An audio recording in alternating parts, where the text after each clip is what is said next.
Hey folks, today we're taking a look at the Arsenio by Aganorsa leaf. And this debuted at the trade show this year in February. I loved the show. I loved this booth. Everybody was super excited to share everything with us. And we had an opportunity to talk to Eduardo Fernandez. Thank you, Max, again for setting that up. That was amazing. And I will play some of that throughout this just so you kind of get the vibe, the energy that was coming out of that booth.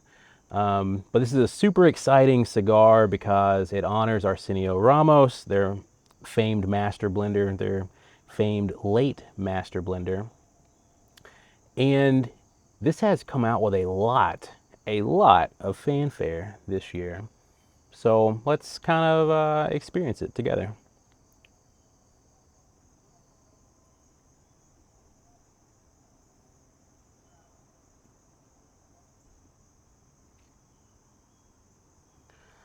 There is a lingering pepper.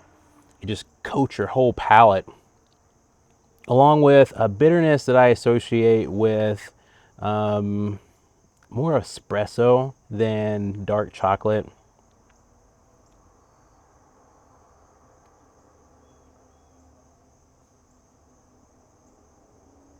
And a breadiness as well.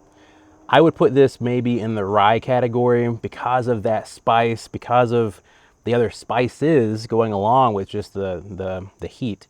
Yeah, this is bready, it's peppery, it's delectable so far. This is another win for the morning cigar crew that's not smoking milder Connecticut's.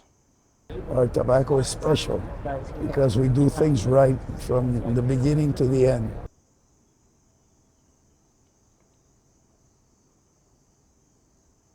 Yeah, coffee makes this cigar sweeter. There is a nougaty type sweetness going on, which is really interesting because the cigar so far is intense, especially first thing in the morning, 8 a.m. on a Tuesday.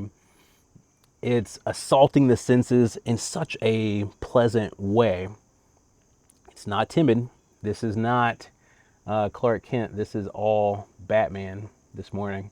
But that nougaty sweetness is just really fun.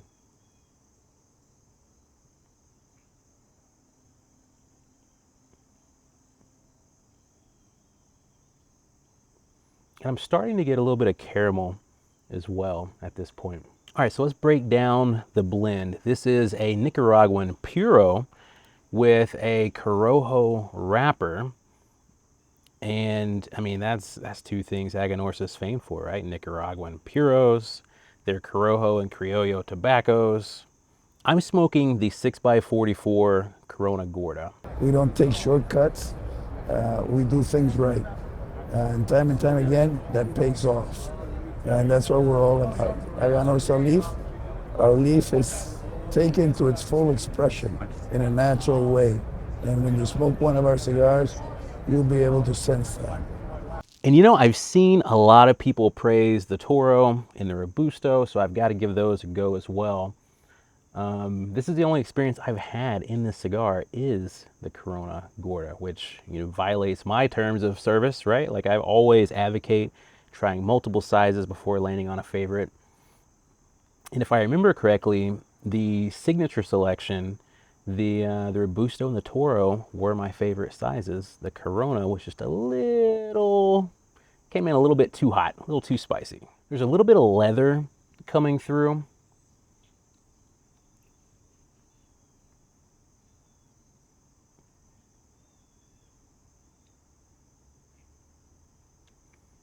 And that spiciness, it almost feels like wasabi through the nose.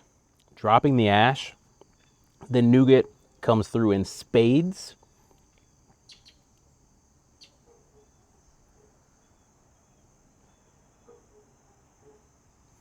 And the pepper now that spiciness is dialed back significantly. It's playing much more of a contrasting role right now, making everything taste a little bit sweeter.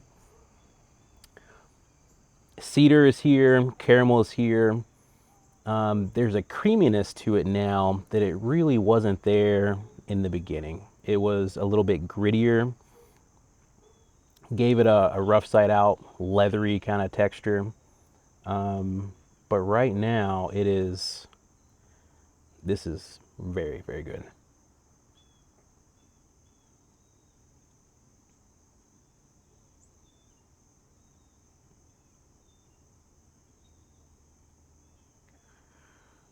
Yeah, cigar became much sweeter at this point in time. And I'm also getting a little bit of almond, maybe just a little touch of vanilla.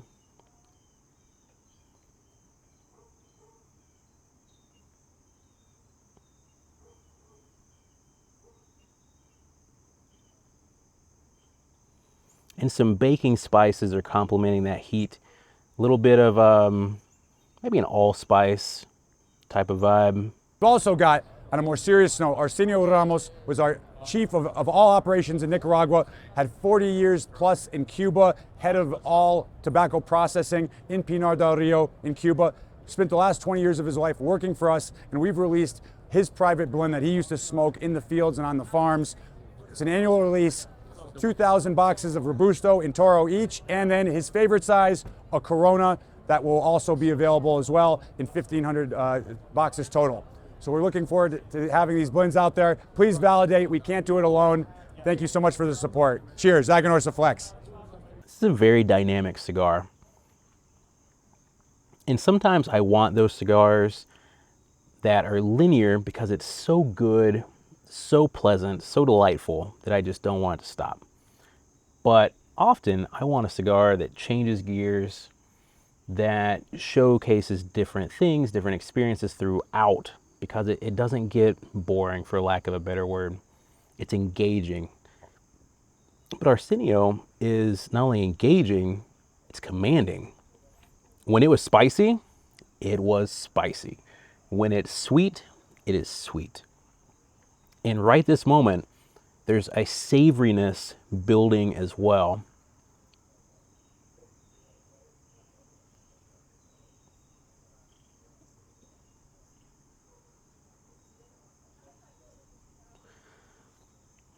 I don't even know how to describe this. It's like you have the sweeter components. There's the caramels, the sweeter baking spices.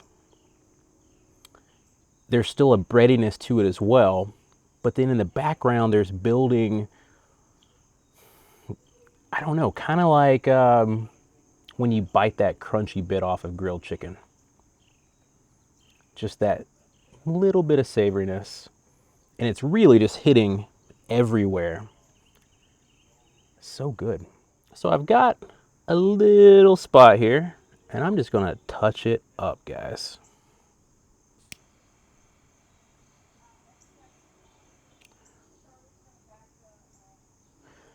Just like that.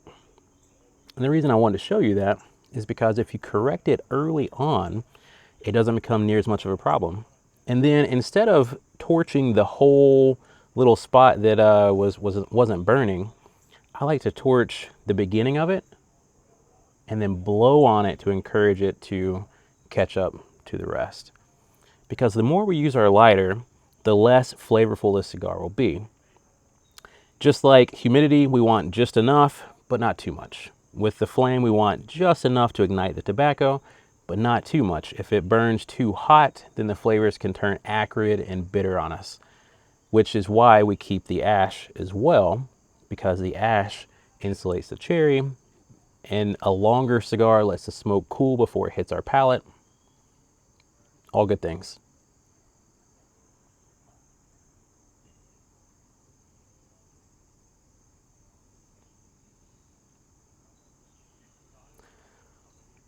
And there's a little bit of acidity coming through as well right now. And it is, I mean, I just perceive that as cherry, which is amazing.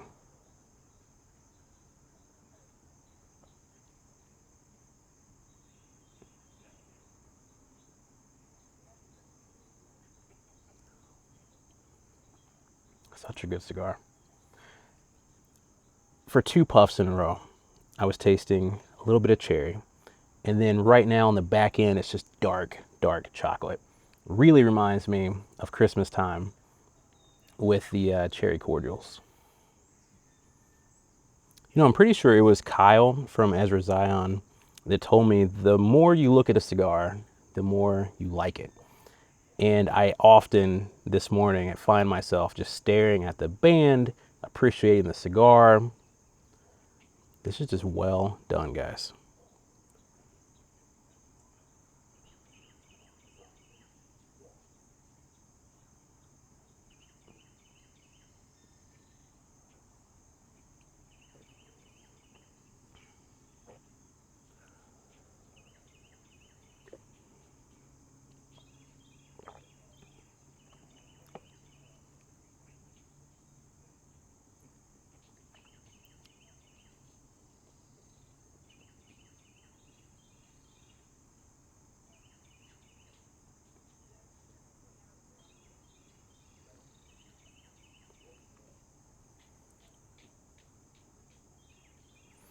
I'd be really curious to be in the blending room for this cigar because a lot of times, especially when you're producing a lot of cigars, you want to make something that's perfectly balanced, appeals to a wide variety of people.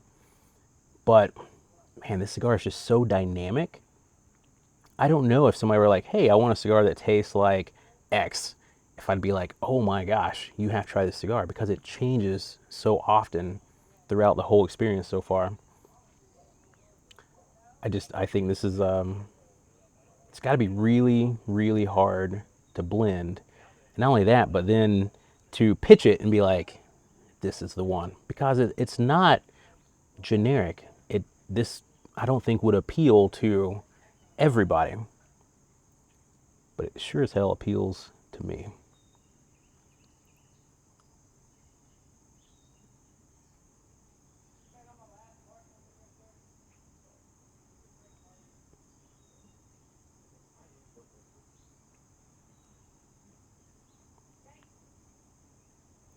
You know, that initial fiery pepper, that lingering, and just drenched my palate with pepper in the first half inch especially.